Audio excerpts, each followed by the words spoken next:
అధ్యక్ష, గౌరవ ఉప ముఖ్యమంత్రి గారు భట్టి గారు దయచేసి మా క్లారిఫికేషన్ కొంచెం విని సమాధానం చెప్పాలని కోరుకుంటా ఉన్నాం. మీరు ఏంటంటే పూర్తిగా సభను పక్కదో పట్టించే ప్రయత్నం చేసినారు, సత్యదూరమైన విషయాలు చెప్పే ప్రయత్నం చేసినారు. నేను మీ బుక్లో నుంచే చెప్తున్నాను, నేనేం నా కొత్త సొంత కవిత్వం చెప్తలేను, ఫిగర్స్ చెప్తలేను. Please take page number 20 table number 9.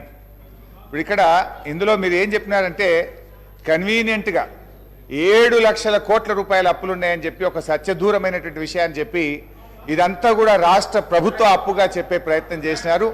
ఇది పూర్తిగా సత్యదూరమైనటువంటి విషయం.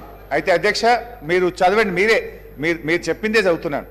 ఒకటి first serial number 1 FRBM loans for 2023-24 3,89,673 కోట్లు చెప్పినారు. ఇది ఎప్పటికీ మార్చ్ 2024 నాటికి, అంటే ఇంకొక వచ్చే 3 నెలల్లో చేయబోయే అప్పును కూడా ఇందులో కలిపి మీరు మొత్తం చెప్పే ప్రయత్నం చేసినారు. Point number 1. అదేవిధంగా అధ్యక్ష, పాయింట్ నెంబర్ 3 గవర్నమెంట్ గ్యారంటీ, మంచిగా వినండి భట్టి గారు, government guarantee loans which are raised by SPVs and serviced by them, వాళ్ళే కట్టుకుంటారు. అదెంత? 95,462 కోట్లు.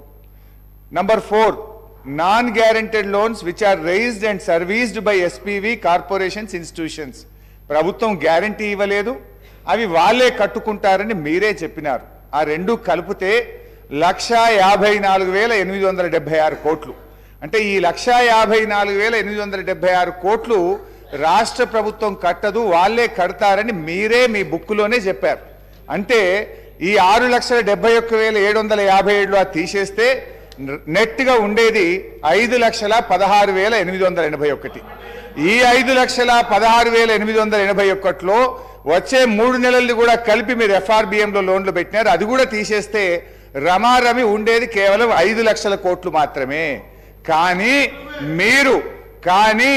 మీరు ఇది 7 లక్షల కోట్లని 2 లక్షల కోట్ల రూపాయలు పెంచి చెప్పి ఇది సభ ద్వారా రాష్ట్ర ప్రజల్ని తప్పుదో పట్టించేటువంటి ప్రయత్నం చేసినారు. This is point number 1. అధ్యక్ష, ఇకపోతే గౌరవనీయులు దీని మీద క్లారిఫై చేయాలి.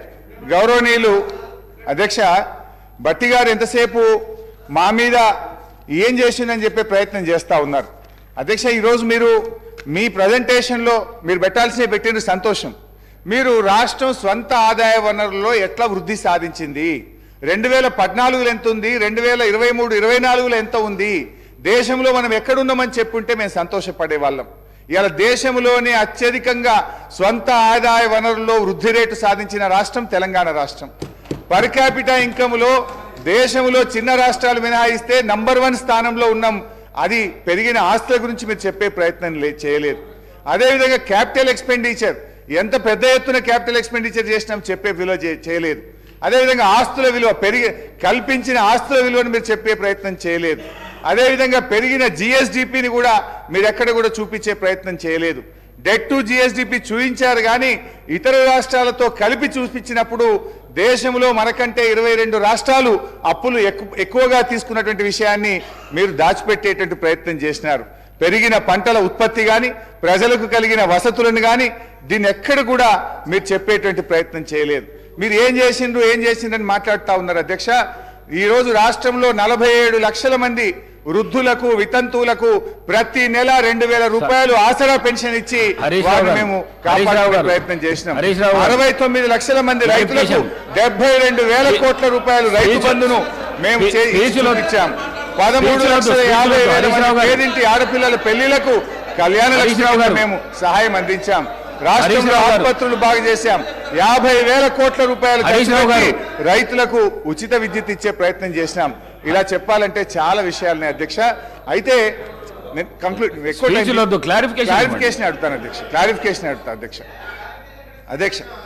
భట్టి గారు, గౌరవనీయులు డిప్యూటీ సీఎం గారు ఇవాళ గ్యాప్ ఇన్ బడ్జెట్ విషయంలో వారు చెప్పే ప్రయత్నం చేశారు. మొదటి సంవత్సరం 2014-15లో మన కొత్త రాష్ట్రము, అసలు కొత్త రాష్ట్రానికి ఎంత ఆదాయం వస్తుంది, ఎంత వనరులు వస్తుందని ఒక అంచనా ఉంటుంది అధ్యక్ష.